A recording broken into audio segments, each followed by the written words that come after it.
So, God, good to see everybody, or kind of see everybody. My name is Brad Wagnon, the Community Outreach Coordinator for Community and Cultural Outreach here at the Cherokee Nation. I see a lot of names that I recognize, a few that I don't, but I'm just going to apologize right away because if you watched Dr. Riggs's presentations, this one is probably not going to be up to par with his level of research and presentation.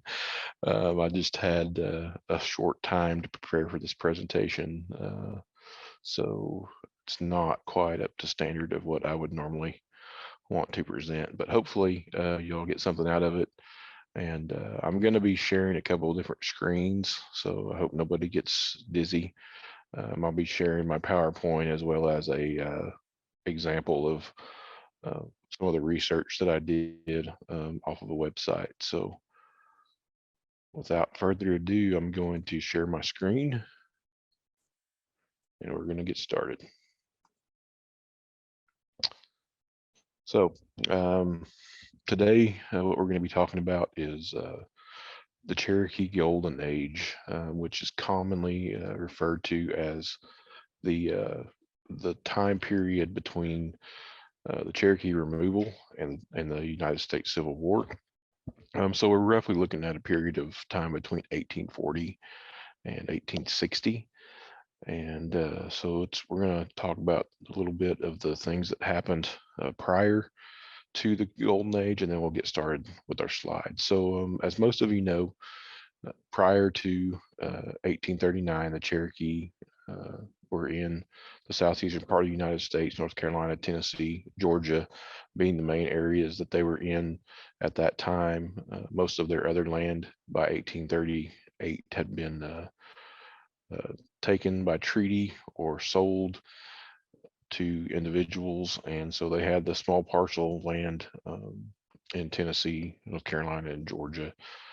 As you know, the government of Georgia particularly was very hostile to the Cherokee, and the government of the United States as well became very hostile to the Cherokee, causing them to move. They forced them on the Trail of Tears, as it's commonly known, to remove Indian territory, sometimes with just the things they had on their backs, the clothes they had on their backs, the shoes they had on their feet. They didn't have time to gather up food, to gather up belongings. So they basically came to Indian territory with nothing. But what they did come with was an intact government. That government was led at the time by John Ross. And the difficult thing about that was that the Cherokee that were already here, sometimes called the Old Settlers or the Western Cherokee, including members of the Treaty Party who signed the Treaty of New Echota, who were already here, had a government as well. So there was conflict between those two governments. There was violence for a long period of time up until 1846. And during my research, I read that they believe that there were 150 people killed as a direct result of violence between Cherokee people over the Treaty of New Echota and over removal. So in 1846, a treaty was signed, a peace treaty was signed, stopping the violence that occurred after the Trail of Tears. And at that point, the government could go about the business of reorganizing the Cherokee Nation and the Cherokee government. They started actually a little bit before 1846, and we're going to start with the first building first.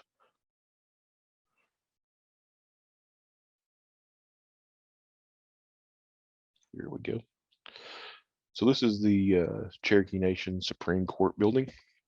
This building was constructed in 1844.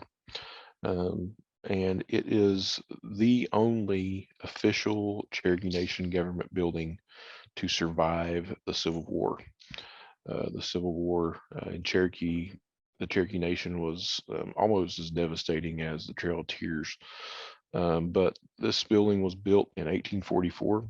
It is the oldest official government building in the state of Oklahoma. Of course, this was built 73 years prior to statehood, so but it is the oldest standing government building.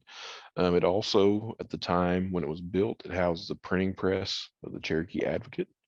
And so, as you've heard people talk about before, Cherokees, even though we were let down by the American government and by the American Supreme Court, well, not so much the Supreme Court. The Supreme Court decided in our favor, actually.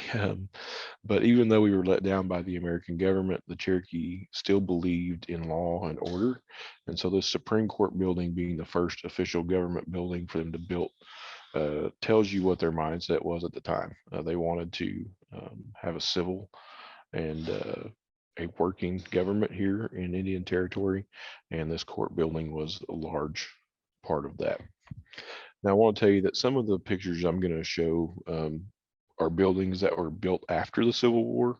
I'm like I said, this is the only surviving government building before the Civil War. So I'm showing the ones that were built after the Civil War just as examples of what the ones previous to the Civil War may have looked like, and also to show Cherokee resilience after the Civil War, because like I said, it was very devastating as well. So the next building I'm going to show here is another courthouse. This is the Saline Courthouse. This building was actually built after the Civil War. It was built in 1884, but it is on the location of the original Saline Courthouse, which was one of the 9 original courthouses built in Indian Territory. The Saline Courthouse is located near Rose, Oklahoma. The picture that you see on the right is a picture of it in a dilapidated state, and the picture you see on the left is a picture of the remodeled Saline Courthouse. The Saline Courthouse sits on 14 acres, and there's also a spring house. Some of our folks got to visit that spring house a few years ago in Saline Courthouse before it was actually reopened. So again, this shows you the Cherokee were interested in law and order. They had 9 district courts. Many of the ones built prior to the Civil War were built out of logs in a log cabin style, and this is the style of the courthouses built after the Civil War, more of a 2-story house-looking structure. The next picture we'll see the log cabin structure. So for a long time, the state of Oklahoma held the Saline Courthouse as property, and it was returned to the Cherokee Nation in the 1980s, with the preservation efforts beginning in the early 2000s. And as I said, now we have a completely remodeled version of this. It's preserved for generations of Cherokee and generations of people to see what Cherokee life was like and what Cherokee courts were like during this time period. So the next courthouse is Flint Courthouse. As I said, the courthouses that were built previous to the Civil War were more of log cabin structures like this one. This is not the original courthouse. This is a rebuilt courthouse in the style of the original courthouse. This is located in Adair County. I forgot to mention that the Saline Courthouse is located in Mays County, I believe. Yes, Mays County, real close to Delaware County. It's located in the Rose area, Rose community. But the Flint Courthouse is located in a community that used to be called Mays, and the community of Mays is no longer there, but it's close to the community of Stillwell, Oklahoma. Again, some of our at-large folks got to visit this site. When they came with us last time, I think we almost ruined a Sequoia bus going down here. The road is very unimproved, and I think it's unimproved for a purpose, which is to keep people from coming in here and vandalizing. So this is actually a memorial structure built on the site of the old Flint Courthouse. It's a log structure, is located on this exact site of the former courthouse. Cherokee Nation retains ownership of this property. And like I said, I'm not sure if there's improvements planned on this courthouse next, but this is a piece of our history and a part of this golden age of the Cherokee Nation, which featured several of these courthouses, 9 to be exact, and our desire to make our nation a lawful nation, and a desire to carry out justice. The next building you'll all recognize, again, not built in the period prior to the Civil War, but actually built just after the Civil War in 1869. This is the Cherokee Nation Capitol building. It has been the home of several courts. In its time, it was the Cherokee County Courthouse for a certain period of time. It was the Cherokee Nation, housed the Cherokee Nation courts for a certain period of time, and now it houses the Cherokee National History Museum, which just opened up in the past couple years. Hope everybody gets a chance to go down there and see it. This was built, completed, and occupied in 1869. And it was constructed on the site which housed the original Cherokee Capitol building. It was built to replace its wooden predecessor, the previous Cherokee Capitol building.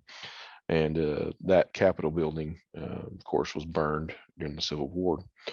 With statehood in 1907, the Cherokee National Council lost control of this courthouse, and it became property of the state and eventually property of Cherokee County, with them returning the courthouse to the Cherokee Nation eventually.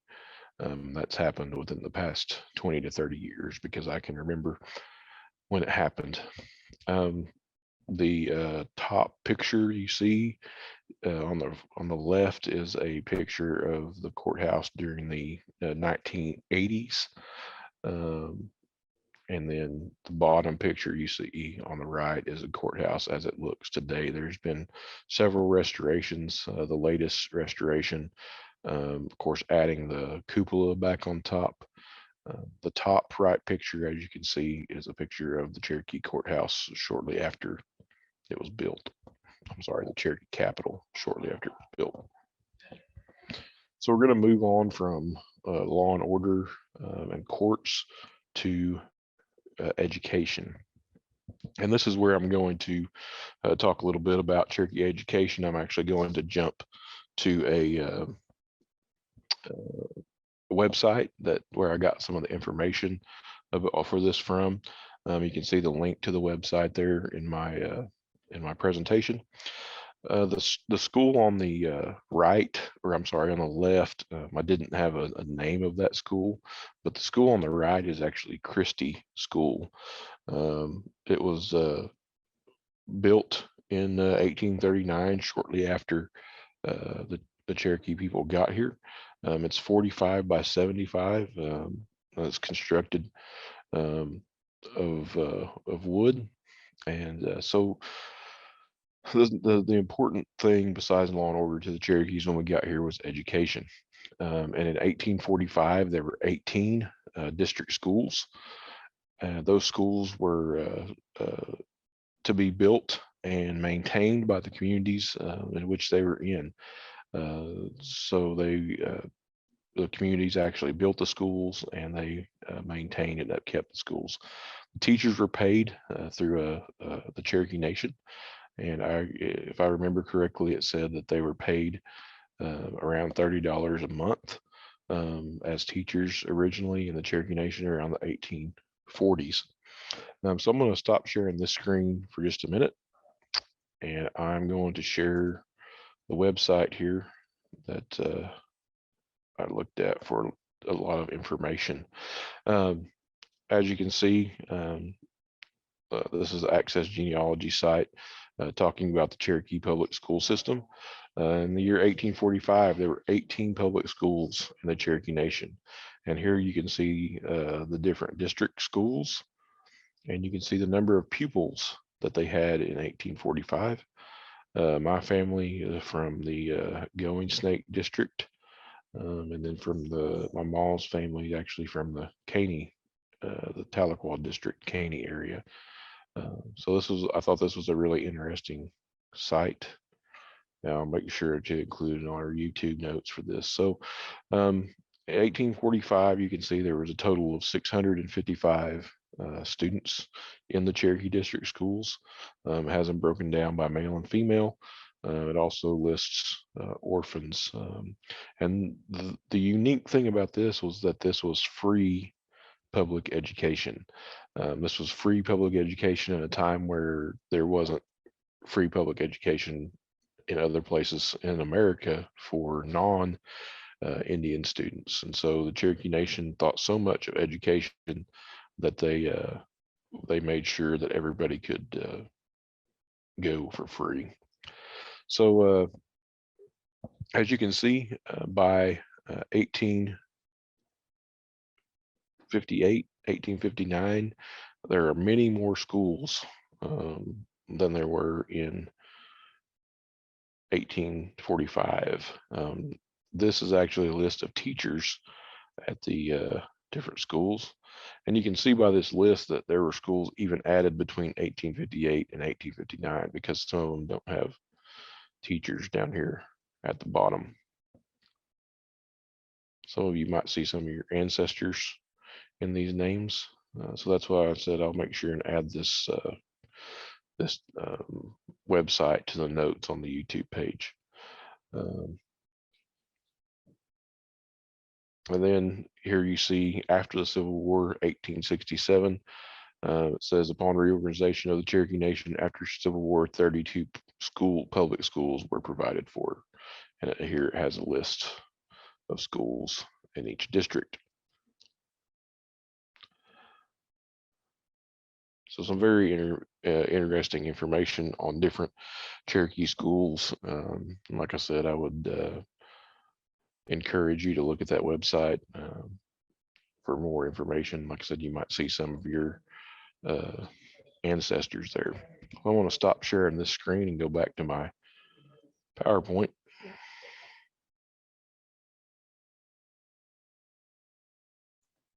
Here it is. Alrighty. So we're still going to continue to talk about education at this point, and some of you may recognize these buildings. These are the two Cherokee female seminary buildings. The top building is the first Cherokee female seminary. The bottom building is the second Cherokee female seminary. As you can see on the top right, the first Cherokee female seminary was burned at a particular point. It wasn't during the Civil War.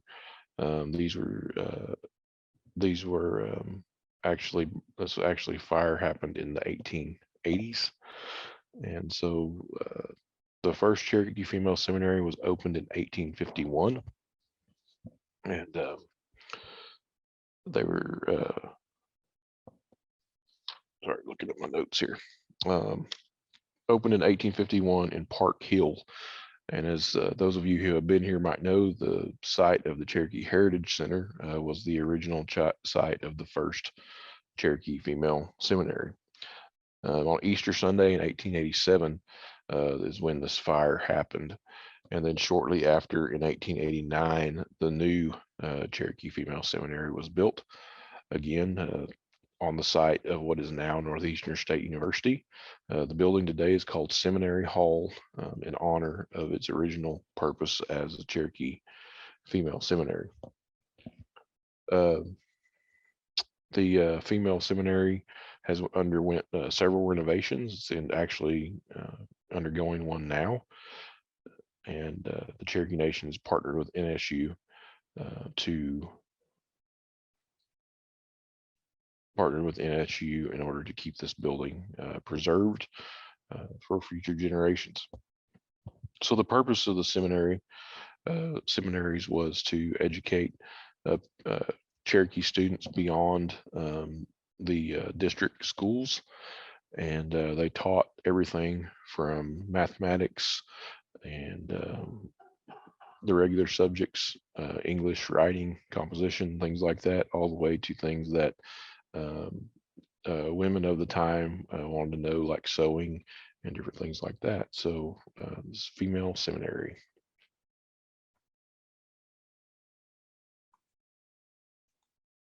The next building, which people may not recognize, is actually the Cherokee Male Seminary.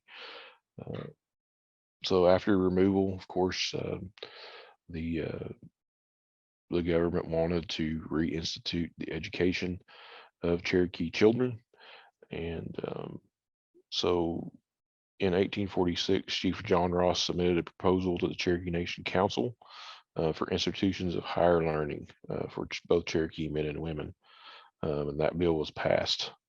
And so in October of 1847, there was a ceremony to lay the first cornerstone of the Cherokee Male Seminary. And of course, it was opened in 1851 as well. The male seminary was opened one day, and the next day, the female seminary was opened. So they were completed and opened at the same time. So before, one of the things that a lot of people may not know is before these buildings were actually constructed, delegations of Cherokees visited New England, and they recruited teachers and faculty for these schools from places like Yale and Mount Holyoke schools. So they got the best teachers and staff that they could find to teach Cherokee students. And this was borne out by the fact that even non-Cherokees in this area wanted to attend these schools.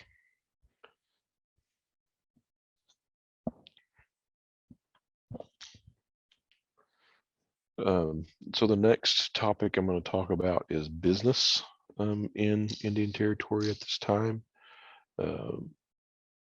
And business for the most part was agricultural. At this time, there were people in Cherokee Nation who owned slaves and owned plantations.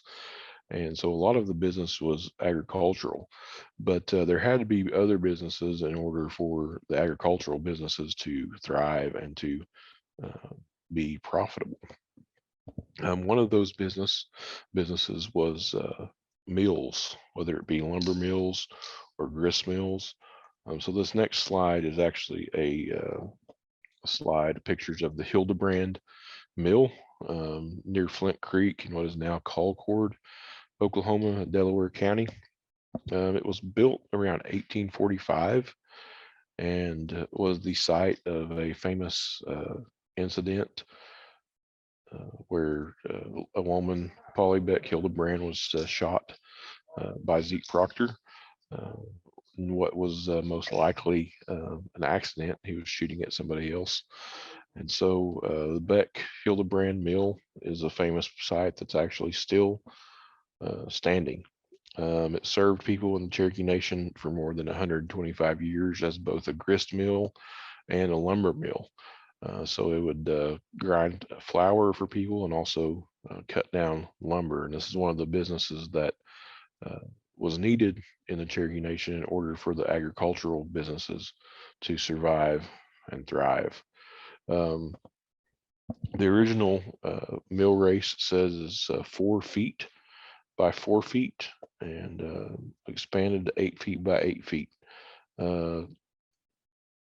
Was ran and powered by a water turbine. It served as a lumber mill and a grist mill, and it was used during the Civil War, actually here in Indian Territory, to support commissaries of actually the North and the South. So one of the things that didn't get burnt down in the Civil War was this mill, because they were actually serving both of the armies. Both of the armies needed food and they needed lumber, and so they left this building alone.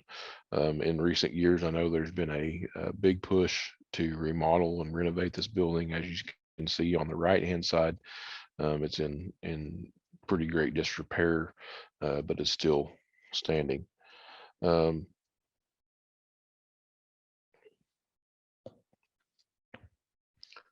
One of the other businesses that was used to help Cherokee people in Indian Territory were ferries.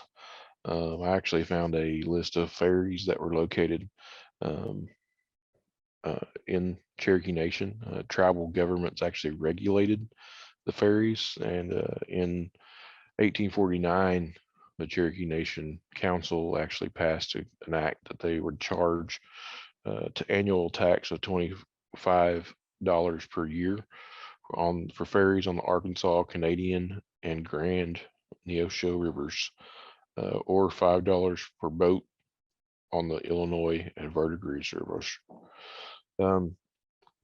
So ferries were a very, very important part of getting people and goods across these rivers. They didn't have a lot of bridges back then. And so, as you can see, the picture on the left is the ferry at the junction of the Grand River and the Arkansas River, 2 miles below Fort Gibson in the Cherokee Nation.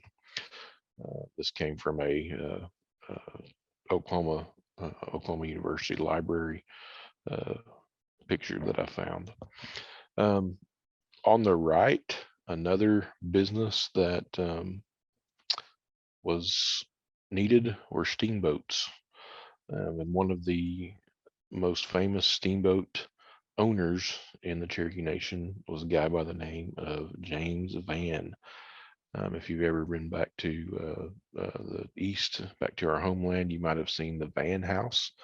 So you'll call it the Chief Van House. It's the same James Van. So James Van actually came to Indian Territory a couple years before the Trail of Tears in 1837, and he quickly established his businesses in the Cherokee Nation. He was actually one of the largest slaveholders in Indian Territory, but he also operated several businesses like steamboats and ferries and different things throughout Indian Territory.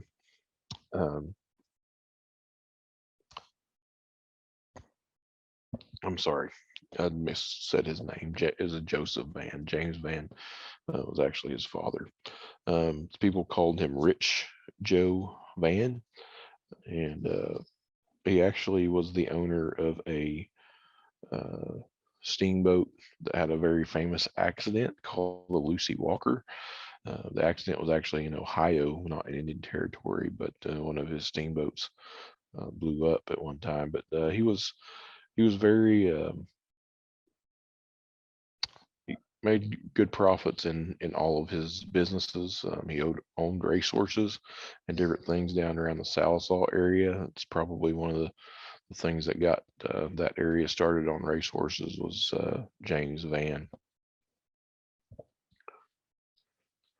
Next, I want to take a look at a couple of, I got one more thing. Okay, so this was kind of a miscellaneous thing that I found about the Cherokee Nation. The Cherokee Nation operated different, what they would back then call asylums, but places for people. One of them was the Cherokee Orphan Asylum, and the other one was the Cherokee Insane Asylum. And so these are pictures of the Cherokee Orphan Asylum, and this one was actually near Salina, Oklahoma. Again, the original Cherokee Orphan Asylum was in Tahlequah and did not survive the Civil War. But this one was built in 1875 to house Cherokee orphans. This was actually used to be the former house of Lewis Ross, who was John Ross's brother.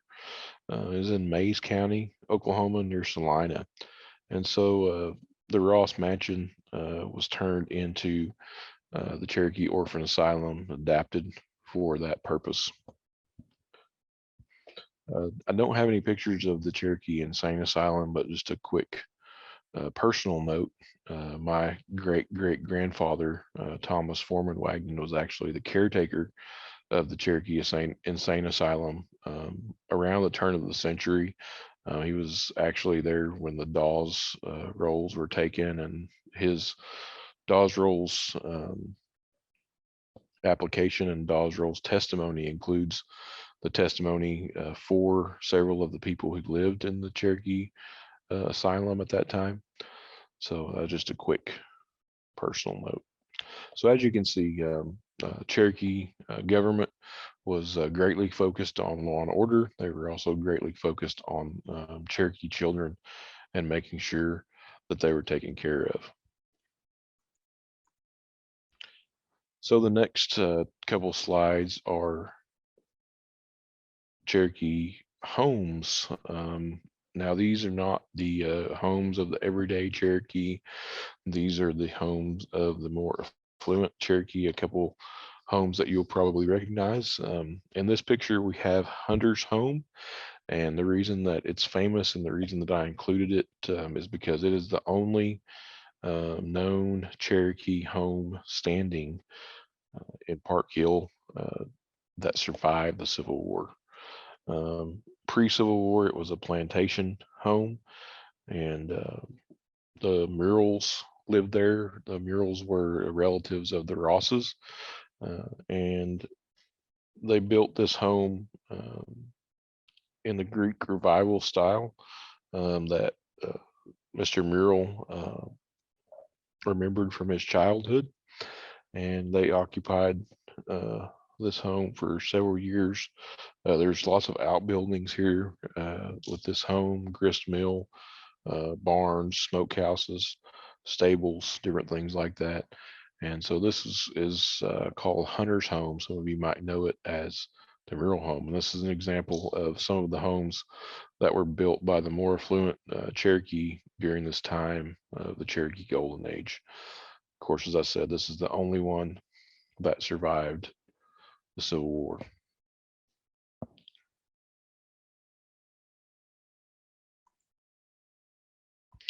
Then my last slide is a slide of a home that you may not recognize, but this is actually Rose Cottage. This was the home of John Ross, principal chief of the Cherokee Nation. It was built in 1845, so shortly after we arrived here in Indian Territory. It is actually, the site of this home has actually been found. It's close to Ross Cemetery and the John Ross Museum today. But as you can see, it was built in a style of a lot of plantation homes in the South during this time period. This house, again, did not survive the Civil War. It was actually burnt on October 29th, 1865 by Cherokees under the command of Stand Watie. Of course, by this time, 1865, Ross had surrendered to the Union forces and was in Washington, D.C., talking on behalf of those Cherokees that were allied with the Union. And I forgot to mention their Murrell home was also used as an infirmary and hospital during the Civil War, which is one of the reasons why they think it survived. It was used as a infirmary hospital for both the North and the South. There were people taking care of soldiers from both sides at the Murrell home or Hunter's home. So Rose Cottage was left in the care of several other Ross family members while John Ross was in D.C. And so they were not able to defend it, and the family escaped. When they tried to exit, the Southern forces actually tried to keep them in the house with bayonets, but they were able to escape and watched the house burn to the ground. And so that's the end of my slideshow. But I just wanted to say thanks for everybody for attending. And if you have questions or comments, I'd be happy to take them now.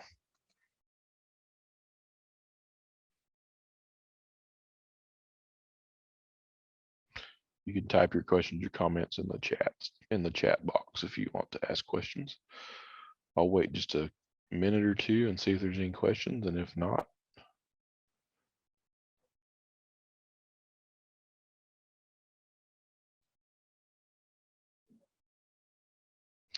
hopefully I can do this presentation again, add some more information to it. I'd like for it to at least be an hour-long presentation.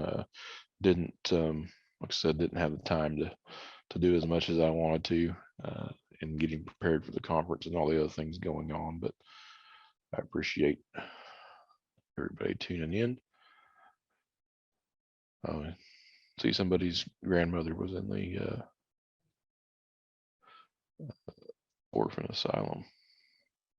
I will be posting the link when we post this to our YouTube page. It'll be in the notes of on the YouTube channel. You can put the links in the notes of YouTube videos. So what's going to happen after this conference is that these videos will be available on the website, the CVent website that you're using to access these things, but also we're going to download them and put them on our YouTube page. So when it goes on our YouTube page, and you can always email me. Most of y'all have my email. It's bradley-wagnon@cherokee.org, and you can email me if you want that link before time, and I can just email it to you.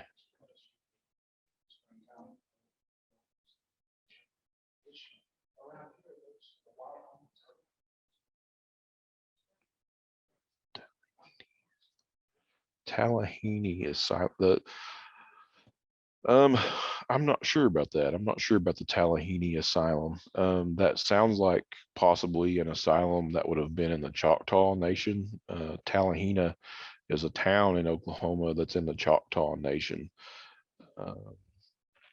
So I'm not sure about that. I'll have to look that up. I don't think it was a Cherokee asylum.